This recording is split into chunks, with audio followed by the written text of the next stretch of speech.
From the unexplained to the mundane, come join us on a journey to the fringe. Hello and welcome to Journey to the Fringe. Maybe where those feet ended up, I don't know. Who knows? Or where they came from, maybe even. We are your Throwback Sling podcast hosts, Taylor and Chelsea, here today discussing a topic that would be very near and dear to probably like a 9-year-old podcast host Chelsea's heart. Oh my god. Chelsea? What is it? Oh my god. Mermaid sightings. Mermaid sightings! Yes! Yeah. It's not even 9-year-old. It's however old I am, Chelsea's heart. Because I've looked at this to do before. Did you see it on TikTok? I did not see it on TikTok. I got something from TikTok. I don't think I'll end up showing it just because, you know, the medium which we use is not conducive to TikTok all the time. But this is a story that has captured the hearts and minds of humanity basically as far back as we can go. And pretty much most cultures have something along the lines of a water human in their lore. Like the ninja. I think it's going to be fun to just look through time and see what people have spotted for mermaids. I've looked at this, but I never actually took the plunge on it. And Chelsea, we're going to end up in some interesting places. We're going to see some culturally different interactions and how it's used as we go through the time. And I think it's just fun. I'm not going to talk that much about the mermaids themselves and how they differ. I'm just more so going to talk about the sightings and what happens from them. We get to talk about if there's any sightings now. Oh, yeah. Oh yeah, we'll be talking, don't worry. I saw them on TikTok, not in real life. Okay. And it got me, as TikTok does with those conspiracy theories. I don't know why TikTok's so catchy, but anyhow, let's get to the episode. Yeah, with that, Chelsea, we're going to start right from the first writing that we have about mermaids. And sorry, before we get there, I need to establish this because I always feel mermaid, not great. Again, another sexed word that doesn't necessarily have to. Oh, and it has maid in it. Yes. It's not good. And I don't know what you call it. A merman just seems like kind of sexist to say he's a man and it's not a merlady. She has to work. So I've generally fallen back on calling them mersons because, you know, mer person. But I do like that. One individual is a merson. I don't know what you would call a group of them. Would they be merples or meeples? Merson purples. Okay. I think in the end you just end up going with what sounds better, and I think it's merple. Well, and most importantly, whether or not they have a seashell bra, because then we can fairly, I think, assume that it's a mermaid or a what have you from there. No genitalia, unfortunately, on these backsides. Not on the tails, I don't think. I think it's specifically whether they have the seashell bra or not. Yeah. And actually, in some cases, no, just the boobies. Okay, I'm so excited to find out. Anyhow, back to the story. The first writing we have of this actually comes from a man who's come up before on this podcast. Chelsea, I don't expect you to remember him. It's Pliny the Elder. He writes about these exotic beasts way back in the day. So we're talking like... I would remember whoever the Elder. Pliny the Elder. He wrote in the hundreds. I believe he's Greek. Might be Roman, but I'm pretty sure Greek. Where have we talked about him? It was another cryptid or beast that we were talking about because... Okay. I feel like it wasn't me that brought him up. He might have talked about Atlantis too. I can't quite remember. He talks a lot. He's old. He rambles. Okay. He's an elder. I can get that from his name. So he describes a bizarre assortment of otherworldly sightings of supernatural sea creatures, including mermaids, mermen, and gigantic sea monsters, back to mersons, or merples. He reports that an embassy was once sent to Emperor Tiberius to inform him that in a certain cave, numerous people had seen or heard a triton playing with a conch. I believe a triton is a kind of merperson, but or merson. I thought it was the King Triton. Well, that's maybe he was a god. Triton is. Do you know what? Yeah, Triton is the name of what's his name? It's the Greek name for Neptune. Oh, okay. Yeah. That went in a way I didn't expect. That wasn't the Little Mermaid. He then proceeds to explain that the corpses of so many nereids wash up on the French shores that the governor of Gaul once even wrote a letter to Emperor Augustus to inform him of it. Pliny claims that nereids look exactly like they are shown in artwork, but states they are completely covered from head to toe with fish scales. Pliny mentions that a dying nereid, and nereid's what they call mersons. Okay, thank you for that, because I was wondering. Yes, once washed ashore on the coast of Gaul, and that the inhabitants of the coastal village heard her singing a song of mourning as she lay dying. Pliny also asserts that a merman with a human body was often spotted in the Gulf of Cadiz. Cadiz, I don't know. This merman would often climb up onto the decks of ships in the middle of the night, and whatever part of the ship he sat on would become so weighed down by him that it would instantly begin to sink. If he remained there for a long time, the ship would actually go underwater. So that's what Pliny tells us about from way back in the day.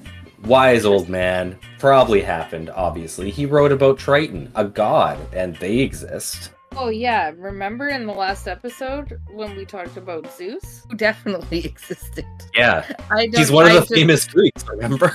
Yeah, I believe it was just briefly mentioned. It wasn't like a whole episode about how gods existed, by the way. Between the year 1040 and 1105, we have writings in the Talmud from a Rabbi Shlomo Yitzchaki. It's an ancient Jewish book of laws and legends, and he wrote, "There are fish in the sea, with which half is in the form of man and half in the form of fish, called serene in Old French." A later rabbi comments on this phrase by saying, quote, "This refers to the creatures in the sea, which is similar in part to a person from the navel upward and is similar to a woman in all aspects, in that it has breasts and long hair like that of a woman, and from the navel downward is a fish." So they've got writing about it in Jewish law books from that way back in the day. Law book? What was the law about it, though? Talmud. It's just a mention of it, like laws and like religious laws. Oh, okay. You call the Bible a book of laws, technically. Okay. It's probably an oversimplification, but just to give you an easy idea for it. The Dutch have some interesting stories. First one happening in the 1400s, 1403, in the city of Kampen in the Netherlands. It's recorded a dike had a crack which opened to the sea. Water started flooding the river in massive amounts. After the locals repaired it, they saw a mermaid swimming in the river near the town. At first, people were scared, but the mermaid didn't bother anyone and just kept swimming. Later, the villagers captured the mermaid and she transformed into a human with 2 legs. She couldn't speak, but they forced her to join their society,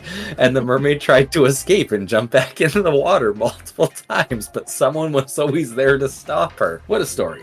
Yeah, I'm very confused. Those Dutch, they're real dicks, hey? Yeah, I'm not quite sure what to make of that story. That's that story. In 1493, right around the time that Christopher Columbus was sailing across the ocean blue, 1492, in his 3 ships, he writes in his logs that he saw mermaids. He describes seeing 3 sirens that came high out of the water. However, he noted they were not as pretty as they are depicted, for somehow in their face they look like men. Interesting, because I've also heard, and I don't know if you're going to get to this, that they don't look as human as are depicted in like Disney movies. So it's interesting. Some of them say they do look that way, like the Dutch one, and I'm sure that The Little Mermaid's based off of a Scandinavian book. So that makes sense. It actually sounds a lot like her because she couldn't speak and she had feet, hey? Yes, it does. Like that 1403 one. Yeah, but others of them are depicted of more similar to monsters. Am I Yes. correct in that? Okay.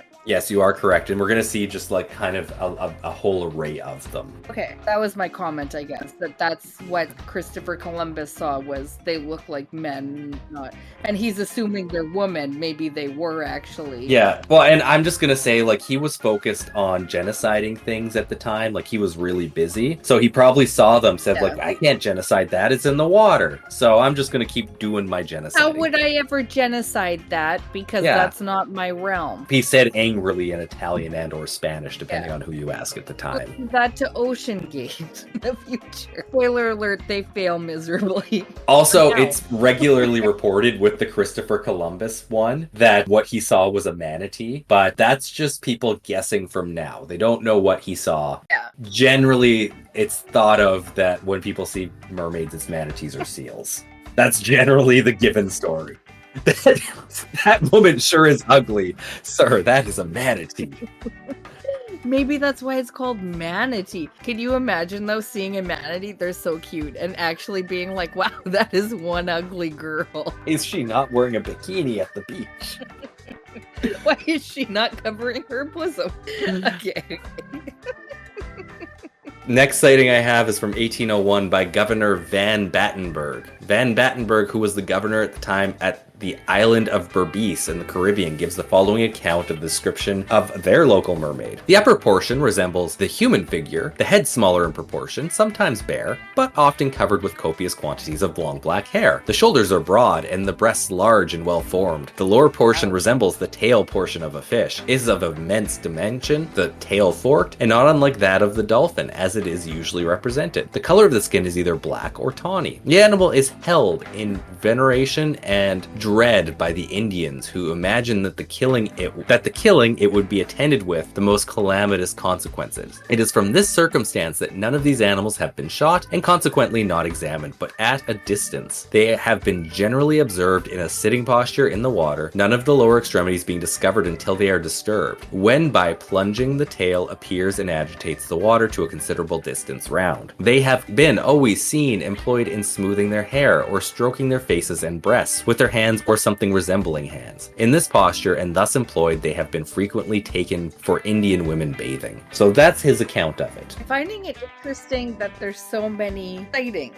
tons of them. And all over the world too. You're just gonna keep seeing that. Like, we have rabbis, so I'm assuming it's either European or Middle Eastern at that time. We have Greeks. We have the Caribbean now. I think we're heading up to Scotland now, actually. A sighting from the 1890s. This is the Dearness Maid sighting. This mermaid sighting is unique as it took place over a few summers around the 1890s, with a creature becoming known as the Dearness Mermaid, who regularly visits Newark Bay in Dearness, Scotland. This mermaid made multiple appearances and hundreds of eyewitnesses swear to the validity of their encounter. One person wrote, quote, "It is about 6 to 7 feet in length, has a little black head with neck, snow white body and 2 arms, and in swimming it just appears like a human being. At times it will appear to be siding on a sunken rock and will wave and work its hands." Of course, we have to assume that's what they said. Again, they're saying it in Scottish, which is, it's hard to know for sure. It's one of the hardest languages to know for sure, and even worse than German. Although probably more pure than English. And then in 1913, a lot of people believe this is the same thing because it's, once again, we're in Scotland. It's the Hoysea woman sighting. So close to Dearness. This woman shows up in 1913, Merson, and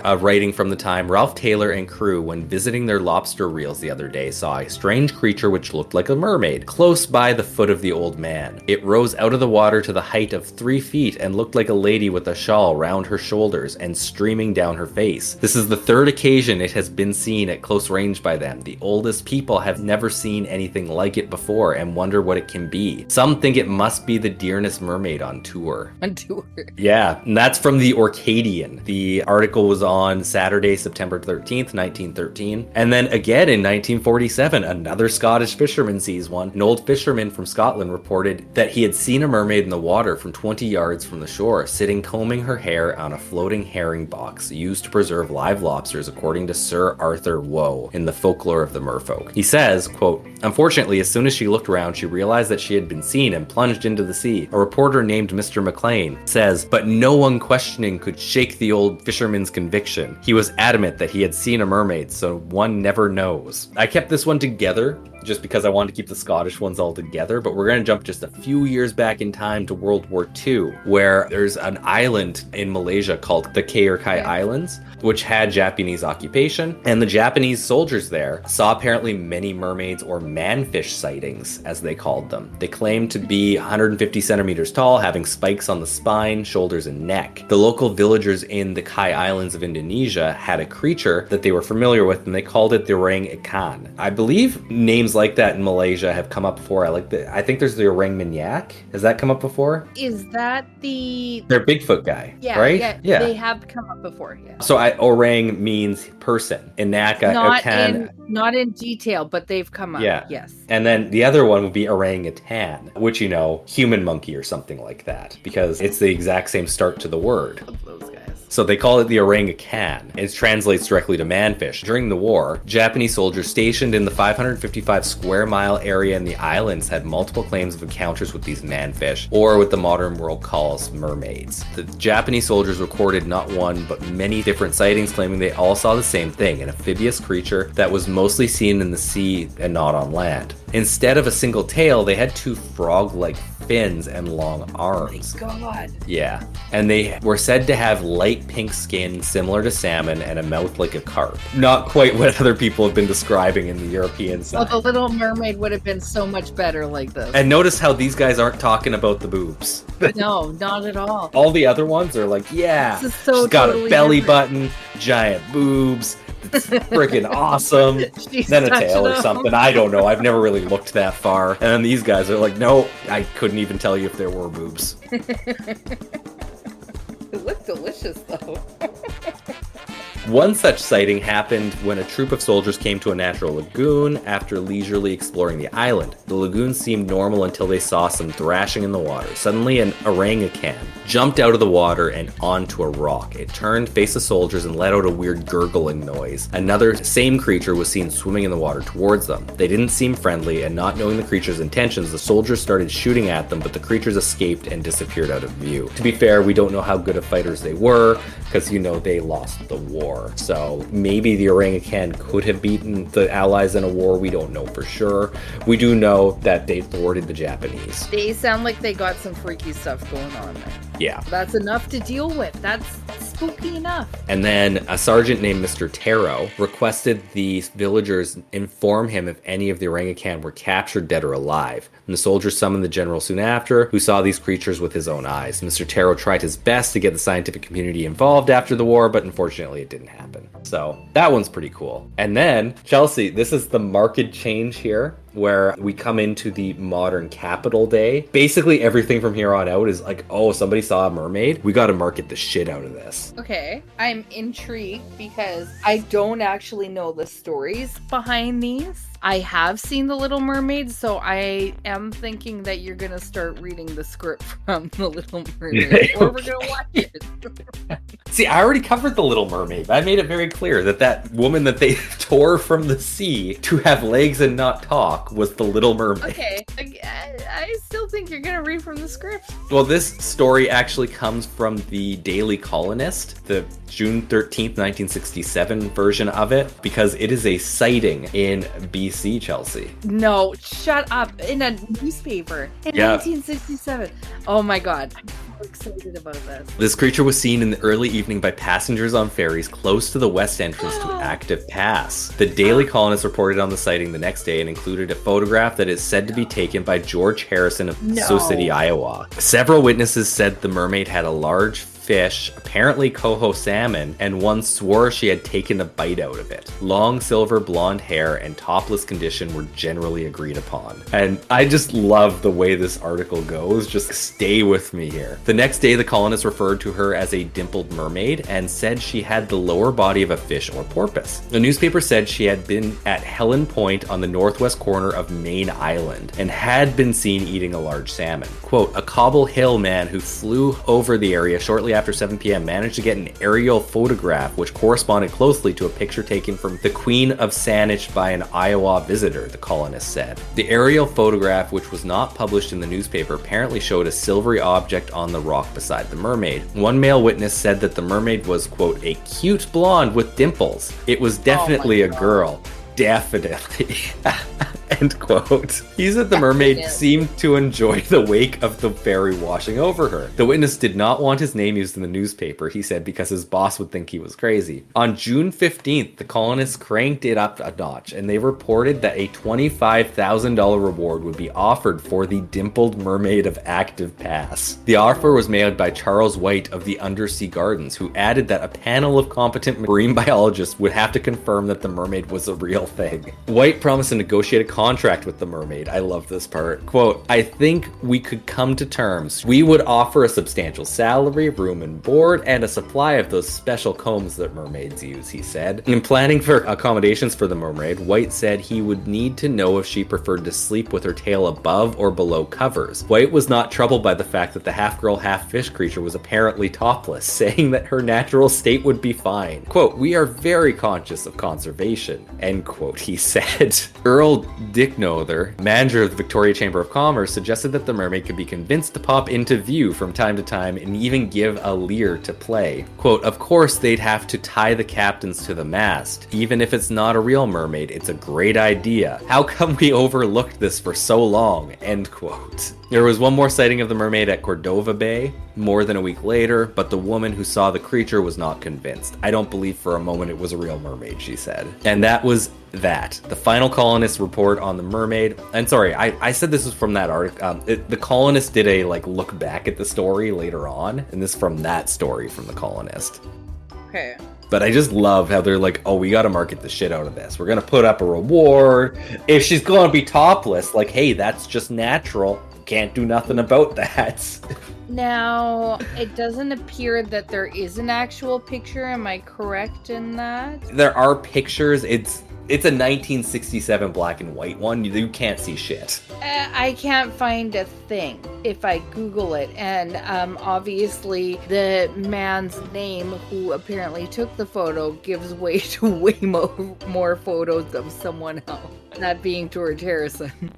But I would like to point out, this is a very good explanation for just feet washing up on shore. If we combine this story with the Dutch story from 1403, where if she jumps in the water, her legs disappear, what if it's just mermaids going in and out of the water and their feet fall off?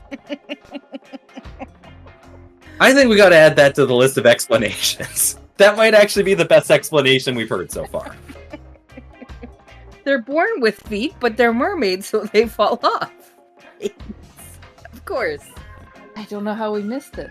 The answer was right in front of us and topless this whole time. Wow, that's a crazy story. I've never heard of that. I love it when we come back to a local story. I love that. You think you live in such a mundane part of the world, and for the most part we do, but there are fun stories every now and then. Yeah, I mean, we got Leg and Boot Square. I love that for us. Next one is, I believe this is 1998. We're going to Kauai.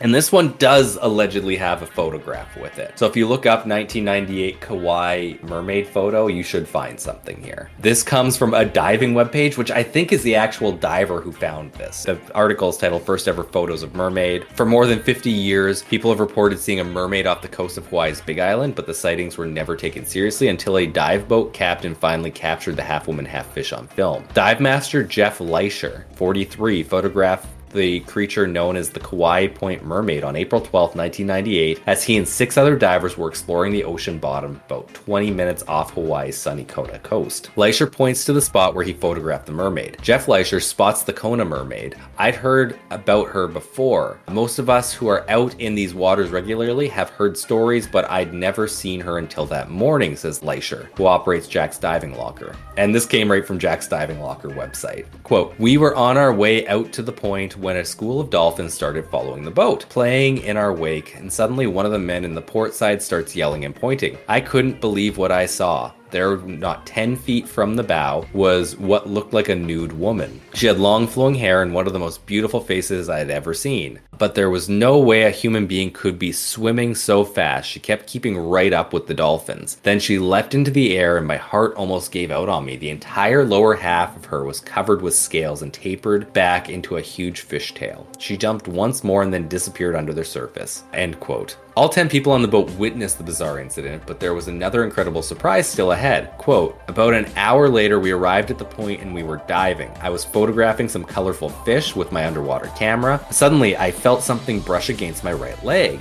She shot by me like a streak of lightning and then turned and came back past me, swimming the other way. I just aimed the camera and started snapping pictures. I kept shooting as she broke for the surface and swam away. End quote. Weekly World News, the most reputable source on Earth, had Leisher's picture analyzed by 3 noted photography labs. All 3 say the photos are genuine and have not been tampered with.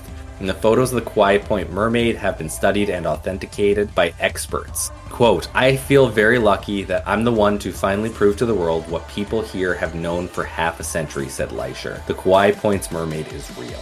End quote. Did you find that photo, Chelsea? I did. It legitimately looks like the stereotypical mermaid.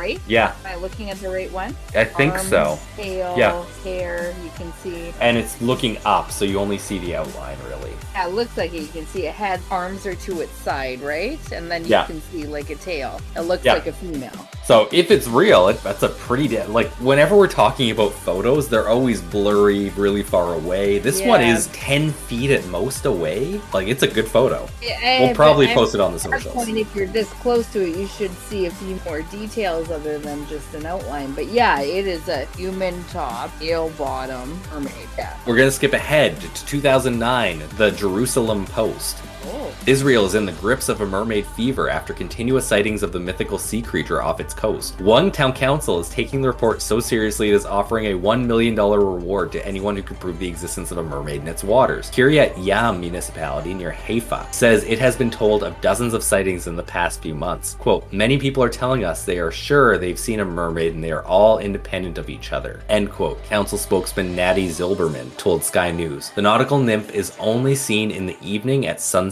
according to media reports, drawing crowds of people with cameras hoping for a glimpse. Quote, people say it is a half girl, half fish jumping like a dolphin. It does all kinds of tricks and then disappears. End quote. Mr. Zilberman said again. Asked whether a dolphin or large fish could be a more traditional explanation, he insisted, quote, they say it's a female figure. It looks like a young girl. So, probably a manatee, as we've learned now. End quote. How disturbing. The council denied its offer of a reward was a publicity stunt, but said it hoped to nurture the mermaid as something which could bring in more tourists. Capturing a mermaid is not necessary. A verifiable photograph will do, Zilberman said. Asked if the council can afford the payout, he told Sky News, quote, I believe if there really is a mermaid, then so many people and tourists will come to Kiryat Yam. A lot more money will be made than $1 million. End quote, end article. And then, Chelsea, this next one, I just have to preface this. I'm probably going to have to say the most racist thing I've ever said on this show in this next one. Wow, we've said a lot of racist things, actually. In a very weird way. Not ourselves, quoted. Just brace yourself for it because it gets weird in this article, but we're going to Zimbabwe on this one. Oh, okay. Interesting. Yeah, and the racism isn't going to be what you think, but it is very apparent once I get to it. Okay. It's 2012 Zimbabwe. They're building a dam. That's as much as I need to tell you to preface this. Yeah. A mermaid-plagued dam in Zimbabwe is up and working after traditional healers brewed beer to appease the mischievous water spirits. The mermaids were harassing workers installing water pumps at the dam near the small town of Gokwe in northern Zimbabwe, according to local media reports. Water Resource Minister Samuel Sipepa Nkomo told a Senate committee last week that work on the pumps at Gokwe Dam had stopped after terrified workers complained of machines breaking down under mysterious circumstances and blamed mermaids, the state-run Herald newspaper reported. Nkomo said that the same problem had been reported at Osborne Dam near Mutare in the country's east. He called for traditional rituals to be performed at the dams, including traditionally brewed beer, to rid them of these mermaid menaces. At Osborne Dam, divers had been sent down to investigate the cause of blockages in the pumps, but returned to the water's surface, vowing to never go back down again. Quote, we even hired whites, thinking that our boys did not want to work, but they also returned saying they would not return to work there again, end quote, Nkomo said to the Senate committee. The problem at Gokwe was reportedly solved late last week when the water ministry hired traditional healers to conduct rituals. The traditional leaders held a ceremony in which they slaughtered cattle and brewed beer to appease the water spirit. Quote, I do not believe in mermaids, but communities around here do, end quote, Nkomo said, according to SAPA. According to the Voice of America, belief in mermaids persists among some Zimbabweans, though many are skeptical of such claims. Quote, mermaids are supposedly mythological creatures with a female body and the tail of a fish. Those tales were mostly in circulation hundreds of years ago, but stories continue to make their rounds in Zimbabwe, VOA said, which I believe is the newspaper I use for that one. Very different, that one, hey? Yeah, but strangely similar. But nobody talking about the boobs. And if I were a mermaid, I would want to be made in Zimbabwe because they brew beer for me. To finish this off, just to say that these are still ongoing, 2012 isn't the most recent story I have. I took to Reddit to see what stories people were telling on there, and my goodness, did I find quite a few of them. So we're going to read a couple from there. Yeah. Oh, please. Can I just interject before this? Because I don't want to leave it as an afterthought. I want to get it while you're talking about normal. Like, what do we call the day that we are today? Modern times, present day. Present day sightings. There was a time that I was up very late. Scrolling through TikTok. It was around the same time as Ocean Gate, let's just say. TikTok was aflame with Ocean Gate at that time. However, and this is what got it onto our list, I came across one video that was of a guy on TikTok who was on a boat late at night, and he went out and he had the big lights going on to the dark ocean, which just creeps me out. And the subtitles on the video say that a siren was calling him out of the boat. I found that one. Yeah. So that started me. You can hear something. You can hear something calling him out of the boat, and he has the big spotlights off this big, it's not an ocean liner, it must be a fishing boat or something like that. To which it just gives me the creeps, because I hate the ocean. I just don't know what's in the ocean. Mermaids, Loch Ness monsters, krakens, I don't know. I don't want to find out. I'm not gonna go down in the Ocean Gate to go look at the Titanic. I don't care what's down there. It's very unexplored. We know more about the moon, and that being said, aliens versus mermaids. We know nothing about them, especially their boobs. Yeah, we actually know too much about aliens. We do know a lot about their boobs. We know more about their boobs than about anything else about them. And let us just say that this is the most genitalia that has actually come up. Oh, it's true. In cryptids. And let me just say, everybody's incredibly casual about bringing that information about. It's true. I didn't even think about that, but you're right. This is the most genitalia information we've had. But yeah. that's where it made it to our list from, was that video that I saw on TikTok. And then I got into another TikTok hole that wasn't Ocean Gate, that was siren sightings that are just on TikTok. And I do also think that sirens could in themselves be a different episode, because that one doesn't necessarily have a sighting of a mermaid. And sirens specifically are luring you in, I believe. Yes, they are. They're luring you to your doom. Okay, so I just thought I would bring that up before you go into modern day sightings, because that is originally what put me into wanting to do an episode on that. And yeah, if you TikTok siren mermaid, you will find this video. It'll come up. It's probably the most popular. Yeah. I just want to make the distinction at this point. Sirens and mermaids are not the same thing. They can be. They often are interchangeably used through mythology and whatnot. But I'm just saying you could make an argument that that would be its own episode, because sirens definitively are luring you to doom. Fair enough. I just wanted to make the distinction. There doesn't necessarily need to be a sighting of a mermaid for a siren to happen.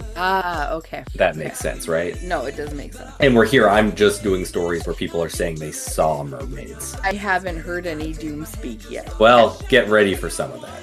Oh, good. A lot of these just come from the mermaid subreddit, and it was posted 2 years ago. It just said, Hold on, I'm not on the subreddit. I need on it. I need you to know that a lot of it is just like, you know, those people who dress up like mermaids to swim around. No, and they have I don't mermaid need tails. Yeah, like that's that. most of it. But 2 years ago, somebody's like, hey, are there actual mermaid sightings? And my God, did people respond to this? Wow, everyone's on the wrong Reddit. 2 years ago, Cornholio 69-666 has this story to share with us. Yeah, for real, I'm living in the Caribbean as well, in Utila, Honduras. Once I was in Neptune's, one of the most virgin beaches here, and I was just swimming, not even diving or doing snorkel. And I felt a hand pulling me, and I have long hair to my shoulders. I'm 6'5", so it started pulling my hair. Obviously, I panicked and started screaming. And two of my friends who were looking at me like, what the fuck is going on, lol? So I got to the dock, and then I see a remora, and they have a soft tissue that makes suction, and that's how they cling to sharks and whales. But I've never encountered a fish that pulls down, and it's swimming near the deck when I got off of it. My friend is a dive instructor, and she got into the water, and the remora never got close to her. And it touched my legs, arms, it pulled my hair, and that was like a month ago. And still living in an island, I'm a little frightened to go to the sea, so my friend who is an instructor for diving vouches for my mermaid story because she told me she felt threatened by something she didn't know. I believe in them, honestly. Didn't see it, but he felt something pull on his hair in the water. That's specifically why I hate going into water. Old Supermarket 5657 says, I'd like to add mine. In 2021, in Montego Bay, Jamaica, I was sitting on the beach alone during a silent lightning storm at night, and all of a sudden I felt the intense urge to run into the water. Mind you, I don't swim. After a while, the urge intensified, and I stupidly put my feet in the water, and I remembered the water was bubbling, and it was pitch black, and I immediately felt this sense of dread and danger. Ran out of the water. After getting out, I went back to sit down on my folding chair, and out of nowhere, a bolt of lightning lit up the night sky and the sea, and I saw a black figure with long hair not too far away from me, staring at me from the water.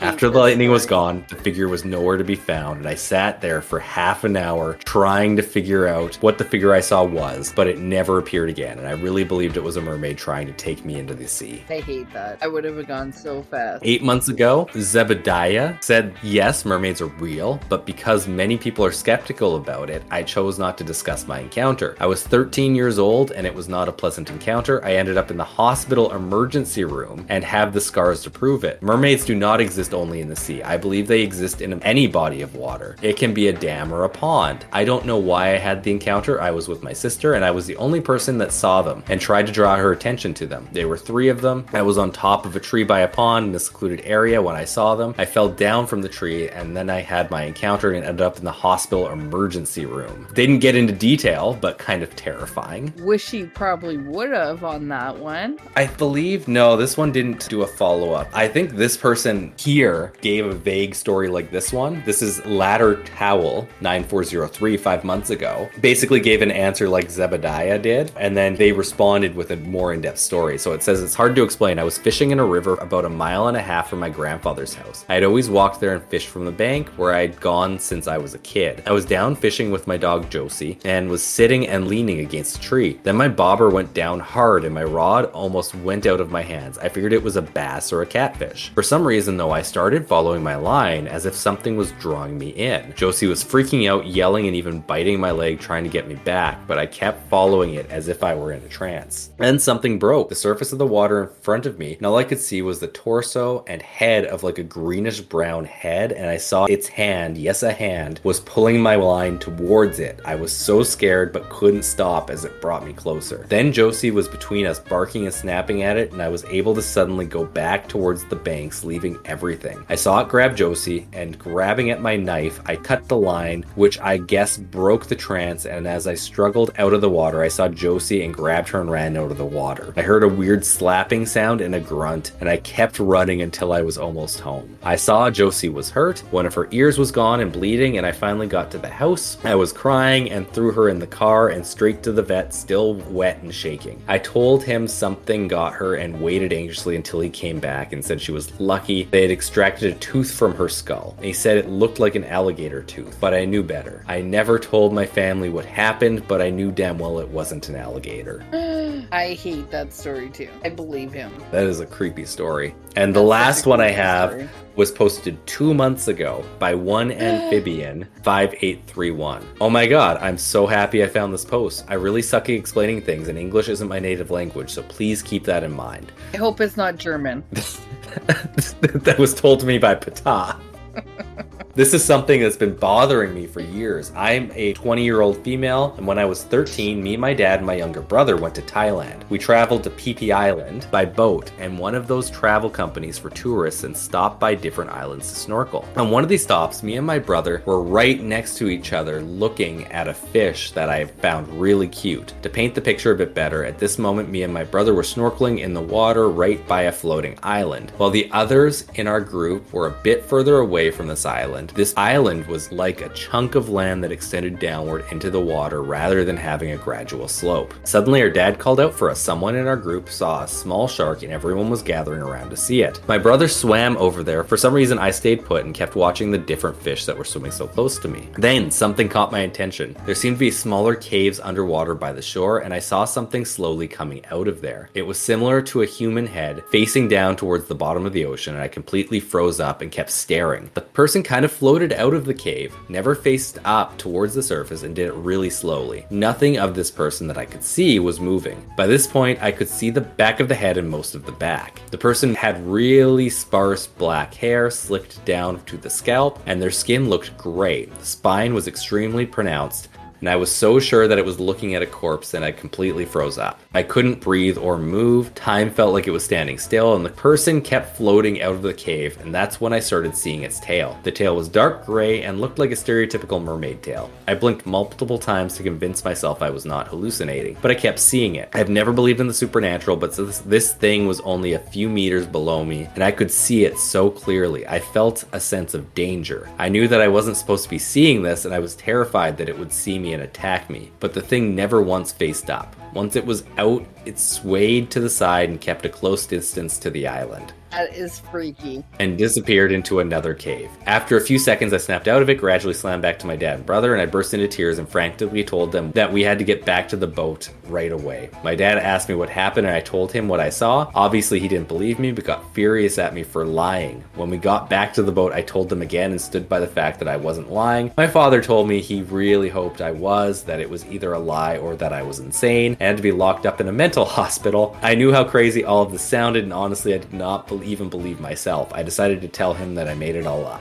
Since that day, I've tried to convince myself that I made it all up, but I've never experienced any hallucinations, and I know what I saw. I've told others, but of course, most of them thought I made it up, and it's so insanely frustrating feeling like you're being gaslit by the entire world, and I truly hope that someone out there believes me. End of story. End of Reddit. End of the episode. I hate that story. I hated multiple stories in the Reddit episode. It was really the Reddit part that you did not like. It took a turn there. Yeah, it took a real turn there. Being that I also really hate open bodies of water for this reason, because you don't know what the fuck is down there. It could be gray fucking fish humans with long hair that look like a corpse. You don't know. Why would you want that touching you or knowing where you are? Chelsea point, don't ever go in the water. But I love that episode. I will still not go in the water because it freaks me out. There was more in the Reddit than the whole episode of that kind of fear and luring. Yeah, really outside of the Zimbabwe one, they were quite positive. Yeah, probably because of the boobs. Again, if they're talking about the boobs, it's a good interaction with it. If they're not, it's not a good creature. I would have been interested to hear if the boobs weren't there, how the interaction would have went. Manatees, I think, do have boobs, though. If I know a manatee. They're mammals. They have mammary glands, so it makes sense. I quite enjoyed that. Thank you. I will probably be having nightmares tonight. You're welcome. Due to the topic, because it was one. I am not afraid of cryptids or anything to the sort of what we talk about. Deep water and what's in it. Terrified. I hate it. Mermaids, love it a little bit. But I will be having nightmares tonight. Be sure. And with that, I have been Taylor, here with Chelsea. We are Journey to the Fringe. Thank you all for listening, and we'll see you next week. Goodbye. Thank you for listening to Journey to the Fringe. If you have liked what you have listened to, please like, share, subscribe, or follow, depending on what venue you are listening to us through. Also, please, if possible, leave a 5-star review, as that really helps us in the algorithms. Should you wish to interact with us, please check us out on your social media of choice. I bet you we are there. And if you really want to communicate with us and give us ideas for new episodes, or tell us that we're wrong and terrible, either way, please send us an email at journeytothefringe@gmail.com. For now, I'll see you in the next episode.